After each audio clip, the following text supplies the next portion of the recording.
Take the grand tour, grand tour. Take the grand tour, grand tour. GT. Step into the grand tour. Grand tour, grand tour. Step into the grand tour. Dragon Ball GT. Arc 1, The Intergalactic Tournament. Part 2, The Tournament. It has been several months in space that the gang has traveled until they finally reach their destination. A strange planet with lots of mountains and forests, though not many cities that look occupied.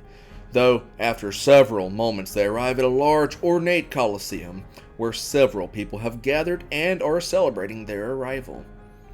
Vegeta looks around through the windows as they approach. It's strange, Kakarot. There isn't a lot of life on this planet, especially to be this lush. Goku watches through the window as well. Well, maybe this planet chosen so we could go all out. He looks over at Oob. Don't you think it'd be better to not hold back, Oob? Vegeta growls. Don't be dense. The vessel finally lands within a special hangar and releases the doors, revealing a small interior mall-like structure. Everyone leaves the vessel and examines their alien surroundings. Meanwhile, Pan runs ahead looking at all the strange shops that are now available to her.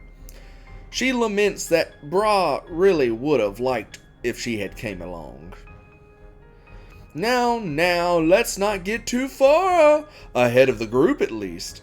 Cougar states as he instructs them to follow and leads them all down into their temporary residences, stating that after they get used to this planet's gravity in a day's time, the tournament will then commence. After a single day, of course. After being shown into the residential area, the group is settling into their apartments, and after several moments, they decide to meet up in the residential courtyard where they will all eat together.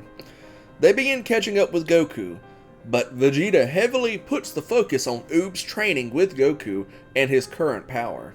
This makes Pan and Goten a bit jealous, especially at the relationship Goku has with Oob, as they feel somewhat abandoned. But, however, they are still happy that their father and grandfather is doing well and is enjoying his life. Vegeta, however, ensures that he knows just how strong this boy is, with, "So, this is the reincarnation of Boo?" With Goku happily replying, "Yep, recall the tournament 5 years ago? He's even stronger than he was then. Though we still work on controlling that power, not to mention, he still has even more untapped potential. Even though we stayed secluded a lot of the time on that trip, me and him were still training in that special training room, and I think he's gonna be the future." Pan and Goten fall over in surprise, both stammering out, untapped potential? The future?" Oob hurried over to the two, helping them up with a shy laugh. At least according to him, I think I've peaked. I don't feel like I've gotten stronger in months training on that ship with him, and I know we kind of neglected y'all, but he's very, very strict on the training regiment." Vegeta grimaces and looks over at Trunks, who's been reading a book on business. "Boy, you better not be slacking off." Fumbling the book, Trunks looks over at his father with a laugh. "Hey, I'm probably as strong as Gohan is right now." Surprised, with most recalling the power of Gohan during the Buu saga, but then before recalling that he probably doesn't mean Gohan with his potential unleashed state, and instead his current base power, which was still a feat, being Gohan has never stopped his training. After a day of rest and catching up though, they begin warming up for the tournament. Vegeta and Trunks face off against Goku and Oob while Pan and Goten spar together, though they're careful not to show any of their true abilities in the least. The next day now, Cougar wakes them up early and together they all eat a massive breakfast. "I hope you two have really gotten your muscles stretched. You two are the prime show, the heroes who defeated Majin Buu." Afterwards, he leads everyone to the Coliseum stage, where they see 6 beings that they hadn't seen around recently. They also see a very flamboyant pinkish man with lipstick and red Patora-like earrings, who rushes over to them, followed by henchmen. "Why, hello. It is such an honor to meet the legendary heroes that defeated Majin Buu. I am Don Key, and this is my Cardinal Muchi Muchi and Chief Doltaki. They are my right and left-hand men. Everyone greets them politely and thanks him for their invitations, with Pan and Oob being the most respectful out of everybody. I bet you're all itching for a good fight. I've got 3 rounds planned. This will be a team-based tournament. Earth's finest, apparently, versus the finest the universe has to offer here. Don Key says this with glee. Are you ready? After everyone agreed and let out a final statement, with Muchi Muchi handing out special wristbands. These are our special commemorative bands. Please wear them while fighting as our way to honor the powerful warriors who defeated Buu. Muchi Muchi states this. They should not inhibit you at all. Everyone agrees and willingly takes the band onto their wrist and adjusts it to be more comfortable. And being there ready, as the group is then led onto the stage where they face their opposing teams, while an announcer begins to announce, Welcome to the first intergalactic tournament! First off, the heroes of the universe, Team Earth. This team consists of the legendary fighters Son Goku, King Vegeta IV, and their offspring and star pupil. Next we have Team Don Key, consisting of the Para brothers, Bon, Don, and San.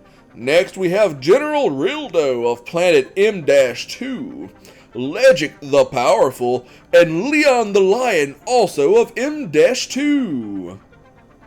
With everybody introduced, they go over how the rounds will work.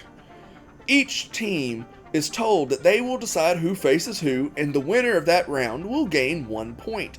The team with the most points wins the tournament and the title of Intergalactic Champion. And, of course, 50 million Sky Gold. The announcer dictates that the first battle will be a 3v3, with the opposition for the Team Earth already selected, as the Para brothers, or just the Para brothers, have chosen to move as the 3-man team. Huh? Hey, that's kind of odd, isn't it, Vegeta? Goku states as he stares out across at the Para brothers. What's that, Kakarot? Vegeta replies smugly, noticing that his rival is feeling a bit concerned at the opposition. Trunks walks up and looks over at the 3 across the stadium. No, we can't sense their power. I mean, they really don't look like much, but it's so weird that we can't sense them at all. Hey! We can take them, ain't that right, Trunks? Goten states with glee. Yes, so what if we can't sense their power? They look pathetic, and I bet the children can take them on, Kakarot.